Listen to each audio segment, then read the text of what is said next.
What's up, everybody, and welcome to another episode of Able Today with Mark and Sarah. This is disability journalism, where we are going to tell stories, hear stories, and advocate for people living with disabilities. Sarah, you excited about today? Thrilled, really excited to have another one of my dear friends, fellow advocates from the West Coast join us to share a little bit more about her story. Well, I'm excited about that. We love hearing from people, specifically their experience and how disability shouldn't stop anything, right? Like it should still allow us to live an amazing life. But to hear those perspectives and how able accounts have helped them become more able today, wink, wink, uh, is always fun. So I'm looking forward to this. You want to tell us a little bit about Hannah? Yes, so you're going to hear this probably throughout the interview, Mark, and you've heard me share this with you offline as we were setting up today's podcast. But uh, Hannah's incredible, and I'm going to have her because I can't even do her all the justice in the world that comes with her background and her experience, but most importantly, her story. Hannah and I connected a couple of years ago through one of our mutual friends and her Congresswoman Kathy McMorris Rogers, who is a tremendous advocate for all people with disabilities. Kathy and I met over 16 years ago when her son Cole was born with Down syndrome. And like most advocates do, and well, not all advocates, but I should say more advocates should do this. Hannah had set up an initial meeting with a congresswoman to tell her story, which we're going to hear more about on today's episode. And from that point on, Kathy put us in touch on a group text saying we had to meet. And I've been one of her biggest fans and biggest supporters ever since. And I think we should just bring Hannah on, Mark, and let her tell her story. Love it. Let's do it. I love these organic interactions with folks. Hannah, Hey, how are you? I'm doing so good. Thanks for having me on. Hannah, meet Mark. Mark, meet Hannah. Hey, Mark. Hannah, what's up? How are you? What's up, dude? Welcome to Able Today. Hey. I told you you'd be fast friends. I make friends easily. Hey, yeah. Hey, that's a gift. It is. Well, we're super excited to talk to you today. We're also excited about everything all the time and thrilled, and it's a running joke. But be careful with the jokes, because if your jokes are bad, I'm gonna call HR. Oh, trust me. Where I work, the jokes are really bad to the point where I'm happy I work on nights because HR is not there. So, I feel like, Mark, that shirt is very fitting for so many reasons, but I feel like we're calling HR, basically on the administration on including people with disabilities Yeah, in our service. yeah. So the perfect shirt, Mark. I'm sure Hannah appreciates it. I love it. I felt it was very appropriate.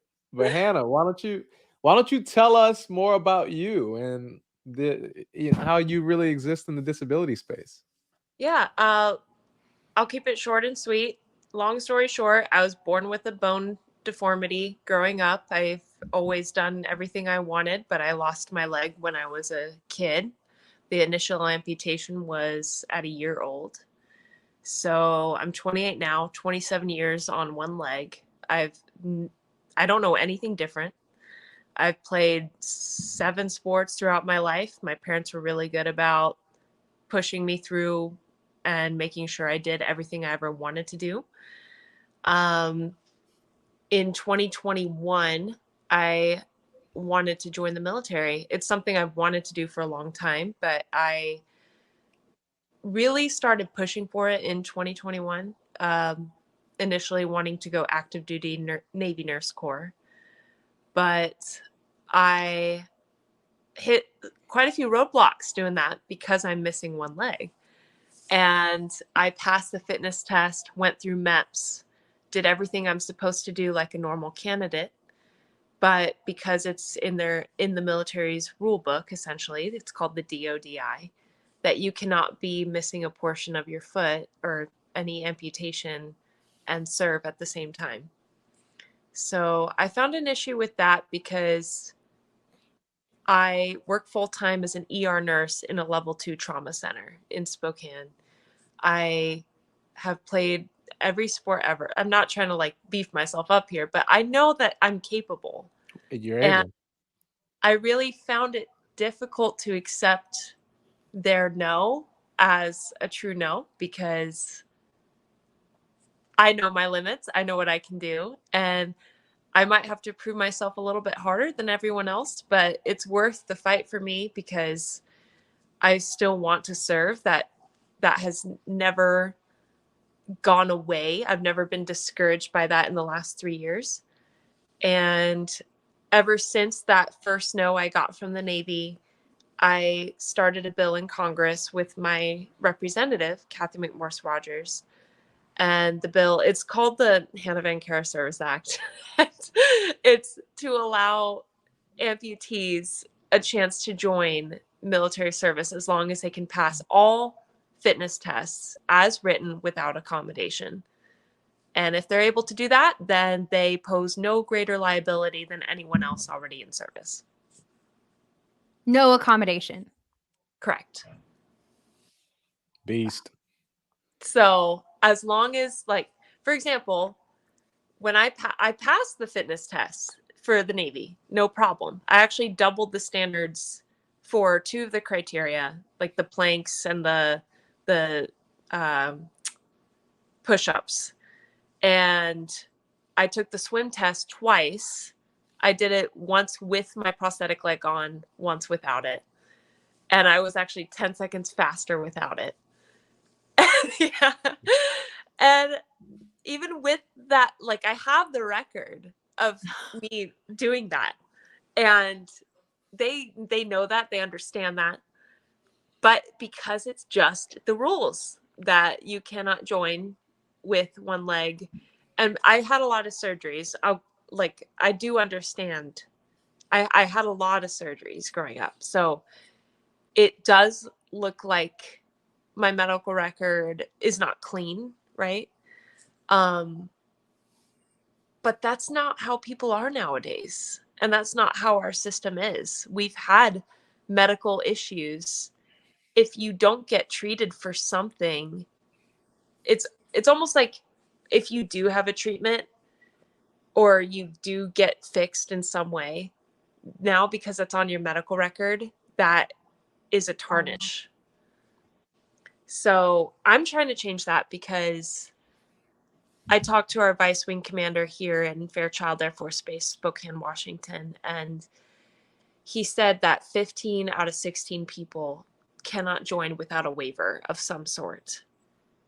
So unless you are a unicorn, and the 16th person who has had 0 health issues, amputation or not, this is a serious recruitment problem. So And yeah, I was going to take one of Sarah's questions because you're talking about this, but the physical readiness portion of being an enlistee, and you're saying 15 out of 16 people require some type of waiver, but you're not asking for that. You're just asking for the opportunity, correct. right? I do require lots of waivers just because of all the surgeries I've had. But the waiver issue should be a non-issue as long as you're able to pass all the fitness tests and do your job like I already do now. Right. You're already doing the job. You just want to do it by serving our country. Yeah. And serving the people next to me. Right. Tell us about that. I mean, your current position as a nurse, you're on your feet all day. Yeah, I actually really love my job because I'm kind of an adrenaline junkie, but You're in the right company here. yeah. And Mark and I, Yeah. that's how we run. I dive off boats and Yeah, do there you crazy go. stuff. Oh, nice. It's tough, but I work as an ER nurse at a level 2 trauma center in Spokane. It's the second largest one in the state of Washington, aside from Harborview in Seattle. And I work nights, which is always interesting because you get a different population. I mean, you get a little bit of everything, but we also get a lot of traumas, a lot of drunk driving, a lot of homeless population. There's a lot of drug issues. Yeah.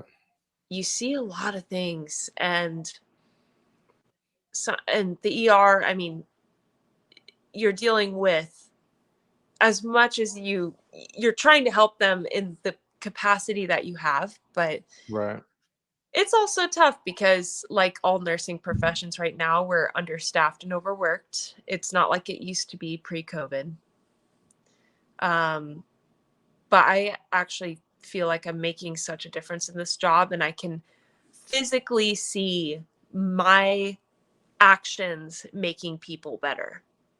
Like, I can objectively see that, it's not just talking through something or doing something second or third hand to help someone. I'm literally, my hands get to place some sort of med or do some sort of procedure that helps these people get better. And to me, that objective proof is so fulfilling. I love that. As a person with a disability who also runs a foundation that does direct impact work just like that, right? It is it's an adrenaline thing for me too, right? Like when, and maybe adrenaline is the wrong word for me as much as like the chasing the impact, right? Like I'm constantly chasing, trying to help somebody and make sure that people get better resources than I had. I had an accident when I was 27, right? So I encountered the healthcare system at a young age, not one, but navigating that space in a time in my life where I was dealing with the guilt of the diving accident. Um, Luckily had the family support and the friend support to really get me through that. But seeing how disjointed the healthcare system was, and now being able to provide that impact, I completely understand. I think emotionally what that does for you. Um, but I want to ask, as now you've been on both sides of healthcare, right? From a need and like and to a as a part of it, um which is really similar to me. My question for you is, or I guess more or less, like tell us about that, like because I'm sure you've seen some of the problems, and now on the other side you're trying to fix it, right? You're trying to be a part of the solution and the impact and making sure people are getting what they need. Just talk to us about that. Well, from the patient perspective, like you, like I've had a lot of that, being a patient. And I was a kid more, like less than 19 years old or 20 years old. Yeah. My last surgery was 2017. So I'm going on 7 years of nothing, and which is awesome.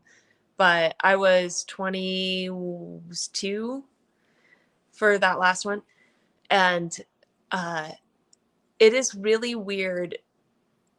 I remember how it was as a patient and how scary it was, the amount of pain, all that stuff.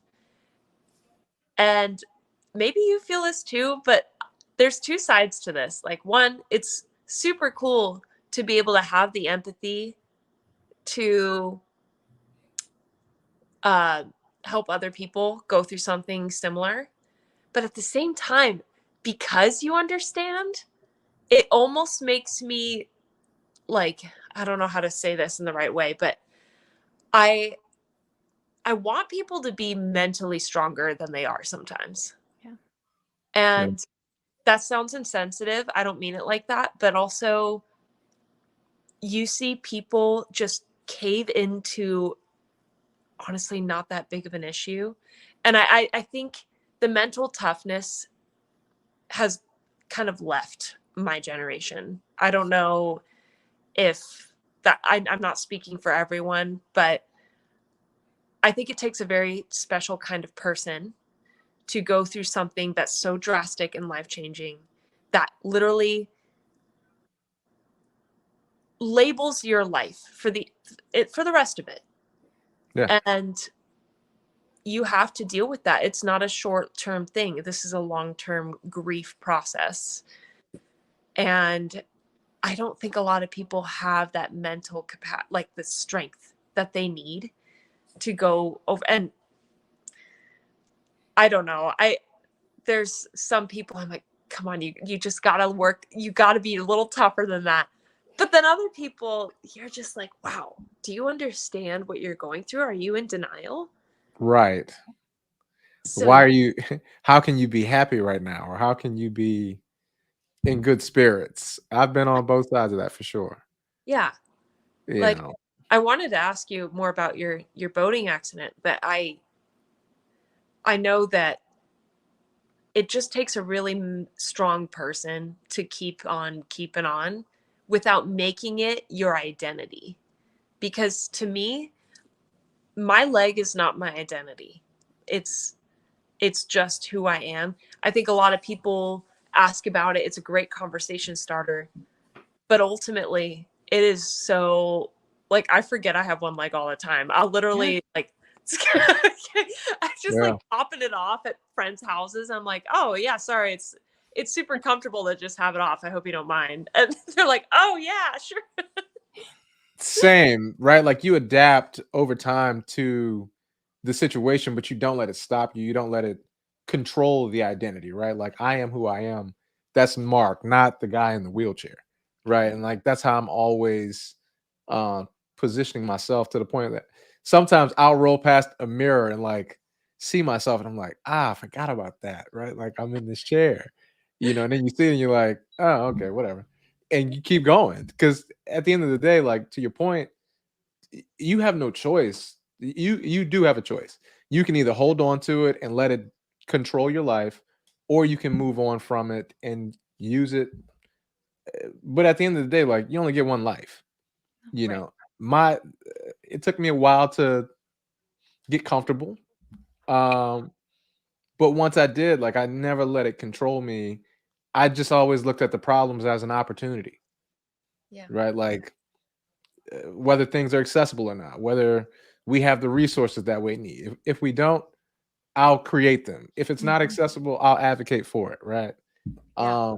The same energy I think that you apply to um, really disabling situations is what I do and how I approach things. So, Sarah's Well, got a great question for you. yeah. Well, Hannah, I know it's been a couple of years since Kathy introduced us, but talk to us. I mean, not every person with a disability or a family member or caregiver has the ear of their congresswoman talking Mhm. about societal and um, inclusion in our military. So how did the idea even for this piece of legislation come about? Like talk to us about that. We know what the legislation would do and when we get it passed, not if, but when. How did that even come about? Like how did you even call Kathy, get that initial meeting? Because I obviously was brought in after. Yeah. I The bill was Kathy's idea. Um, and she actually mentioned it for the first time when I was in DC. And it was before I even had the idea of a bill in my head. I didn't know that's the direction it was going to take. I just knew that I had this passion about joining the military. But the more the years went by, the more people reached out to me saying, hey, I want to join too, but I can't for this X, Y, and Z. I want to join too, but I can't. The waiver system is too tough and blah, blah, blah. And I realized it's over the last 3 years, it's been like over 100 people who have reached out to just me about some sort of thing that has prevented them from joining as well. So it's only like lit a fire under me more. But it initially started because I reached out to my recruiter with the Navy initially before I changed over to Air Force. And same process. It doesn't matter which branch, but I was going active duty Navy nurse. Um, Passed all the tests and everything. They said no. That's when I went to Kathy to be like, hey, here's the deal. I want to join.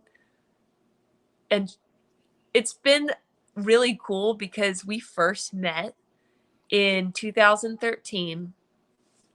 So a decade ago, when I was Miss Spokane, which was part of the Miss America organization, which I did to get college money.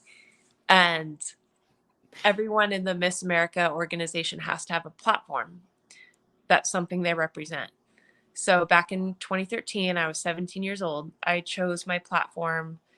I still vividly remember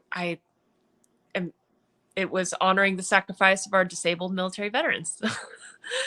And I worked with Kathy back in 2013 on this platform. We went to Fairchild. We did a lot of things with the Air Force here in Spokane.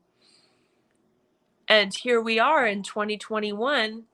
I reach out to her saying basically, hey, I need help. I would like to serve, but I'm disabled. I know you understand. You have coal. And this has gone above and beyond recruitment. This is a bureaucratic DOD level stuff now. So I need help. And that's how it all started. I have goosebumps, and I've kind of heard it before. So I know when you and I talked a couple weeks ago, and Mark, I'm going off script a little bit, so just bear with me because I think this is also fascinating. You had submitted an appeal to the Biden administration Surgeon General. Where does that stand? Like, Mark, like we have to appeal the Surgeon General to do a job you're already doing just for an entity that again is serving at our country at a very trying time. Hannah, where does that stand? Great question. So I'm a little bit strategic here. So I have the bill which just got reintroduced last week, and that has to go past the House again, and this time past the Senate because it failed the Senate last time. So I have that going, but I don't want to wait on our government just to make that change because that could take years. Like you, I think yours took 11 years, something like that. It feels like 11 years. It was, well, Kathy knows this, 8 years for Congresses to get the ABLE Act passed, but it was a long time. It was 4 times of getting it reintroduced, and all those co-sponsors, Mark, we had to start over. So when January 1st rolled around, Hannah, I'm sure you're feeling this. If we don't get it done this year, we're going to have to start over in 2025. Yeah. It's frustrating, right? Like just the waiting on the government to do something. So I'm taking that route, obviously, since Kathy had the idea to have a bill in 2022 and we introduced it then the first time. But I also wanted to take the Surgeon General route, which regardless of whether the bill passes or not, the Surgeon General route would basically allow me as an exception into service, regardless of what happens. So I'm actually going to NEPS again this Wednesday. It's military entrance processing. It's what every prospective, any service member has to go through in order to join. I've been through it before. I did everything except, of course, the medical eval stuff. That's where all the waivers tacked on. But I'm going through it again this time with the Air Force. From there, we're going to submit my package to the Surgeon General and have an official appeal. And hopefully he signs off and excuses my waivers. So if that happens, then regardless of whether the bill passes or not, I'll be able to get in. But that would set a precedent for everyone else. That would absolutely set a precedent. Yeah. Wow. It's amazing to me that you have to have a sign off from our U.S. Surgeon General to do a job you've already, again, prove that you can do and have the credentials. You've passed all the exams, and it has to go to that highest of high levels. It's just mind blowing to me that our system is this archaic. It is archaic, and At the same time, I understand why their rules are in place. I understand that there needs to be a standard for military service. If we let everyone in, we could be a really weak force. Yep. So I do get that. The problem is, okay, if I can pass the fitness test and other people can too, even with some sort of disability, and we already do the jobs that we're doing now, then I pose no greater liability than anyone else. So I know that sounds super simplified, but that's how it should be. And our bureaucratic system and the military in general is so, I do think their rules are very archaic, because guess what? If a draft comes around, I think they're going to really loosen up the standards just to allow people in. So while we're in peacetime, why not actually make a change now? About So, to yeah. me, it's always been, and I appreciate both of your, unique stories about that mental outlook. I mean, it's again because of leaders like you that are willing to tell their story and be those disability activists. I like to advocates, but I think activists is a stronger word. It's going to change the system for future individuals and future generations. But you have to be willing to tell that story. And Mark, we talk about this all the time. It's talking the talk and walking the walk. We're going to get you off mute, Mark. Uh-oh. I'm calling HR, Mark, to get him off mute. And then we have the fun technology. I know. That's great. He was so ready too. He had some. I had something really good to say. Well, what was it? Tell us. I forgot. What was the question?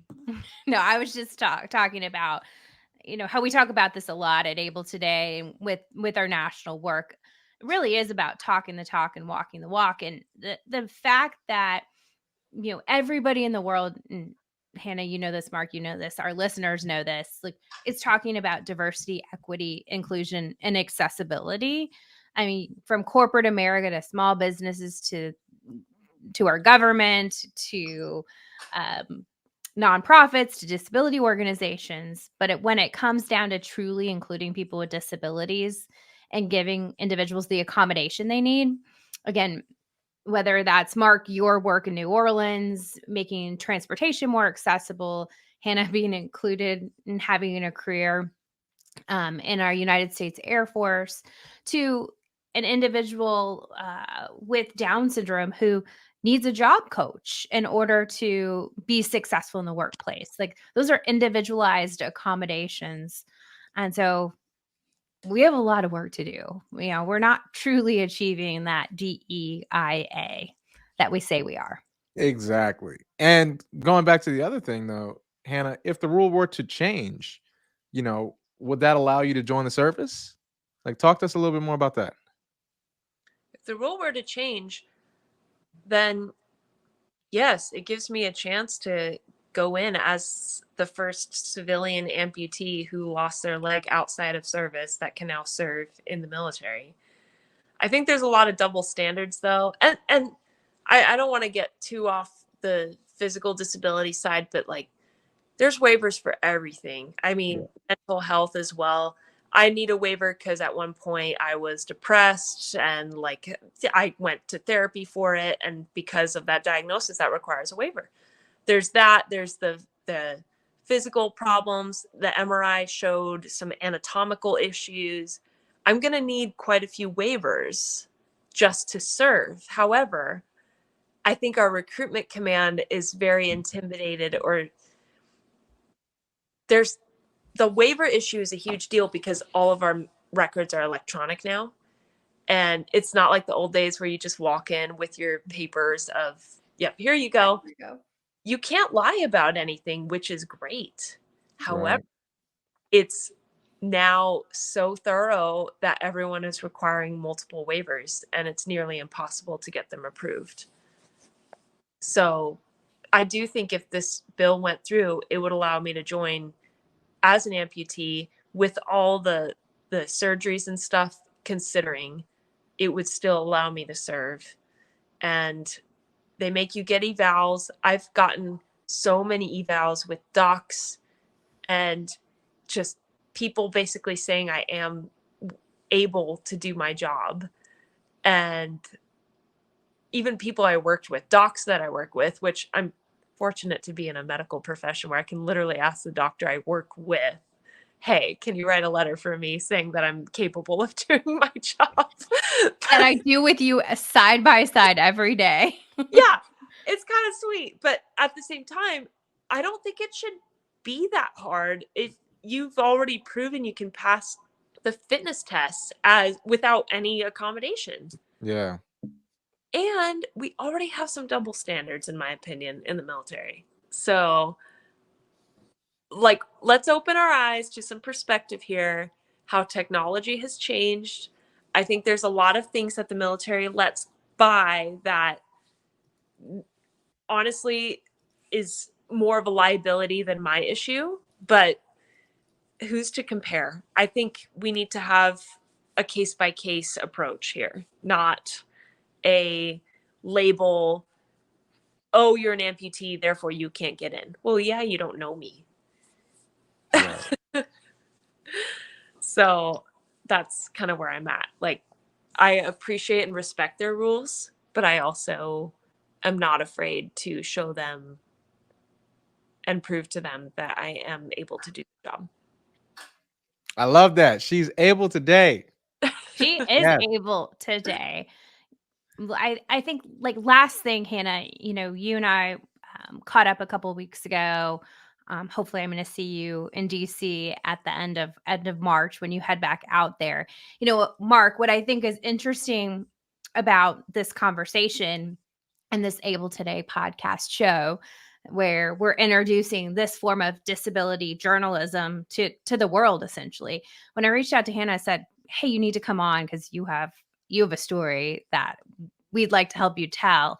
Hannah's like, I had no idea about able accounts. And Hannah, one thing, Mark, you may jump in here after I make this comment, but we passed this bill. Kathy helped us work on it for a couple of years in December of 2026 that opens up able accounts to individuals that are over the age of 26. So we call it the Able Age Adjustment Act. Takes it from 26 to 46 to be eligible, with basically our veterans and our service community in mind. I mean, that was the big push behind getting that legislation passed. And even with your hometown congresswoman being a dear friend and being a champion for the original Able Act and all the improvements, it just reminds me, Mark, that we have so much work to do and when it comes to our veterans outreach ahead.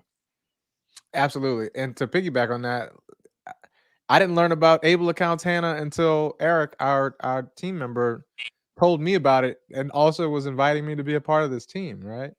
Yeah. And then to learn that I wasn't even eligible for one because I was a year past the age eligibility, and it just speaks to the level of I think continued advocacy that is needed in the disability space to make sure more people are included. There are more opportunities. People know what tools are available. Just all of the things, and Yeah. it's really become a part of my life's work. But this and meeting people like you, and I tell everybody, we all know somebody with a disability, and everybody is a split second away from one. So you might want to have some of this stuff in place, in the case that it happens to you or someone you love. Yeah. Like you said, there are so many tools and resources out there. I didn't know about it at all, but you're right. Everyone's a split second away from a major life change. Might as well have these in your back pocket. And with an Able account, you don't have to be on benefits. Hannah, I don't, in your story, you've been navigating the disability landscape at working and having benefits from an employer. And I'm sure a 401k and other opportunities. When we originally designed Able, when it passed in 2014, we wanted individuals with disabilities to have the option to open up an Able account, regardless if they were navigating Medicaid or SSI. So, you're helping us do that and broadcast, our work to a wider audience. Exactly. Yeah. Exactly. Well, Hannah, this was great. I'm glad we got an opportunity to have this conversation. Please keep doing the work that you're doing, shattering the glass ceilings, breaking all the barriers. I mean, it takes trailblazers, and you will be the first person. Yeah. You're gonna be able to say that, and I, I'm looking forward to being there when you do. last thing, thank you, Mark. I was talking to Kathy. We got lunch one day just to catch up, and she's like, this is going to happen. I just know it. This is going to happen. And I have a lot of hope, and it's been bashed before, but the fact that I am just as passionate about it as ever has told me more about who I am as a person and where my passion and activist, like that activist in me, is fired up even more. And to me, that is confirmation and more motivation to get this thing done. And if it takes years, so be it. But we're all in this together, so I'm really happy to be a part of this, Hey, guys. we've all got to do the best we can with the dash we have. That's right. That's right. I think that sums it up so well. So absolutely well, Mark. Hannah, thank you. I will see you in a few weeks. Mark, Yeah. till next time. Okay. Bye, guys. Bye.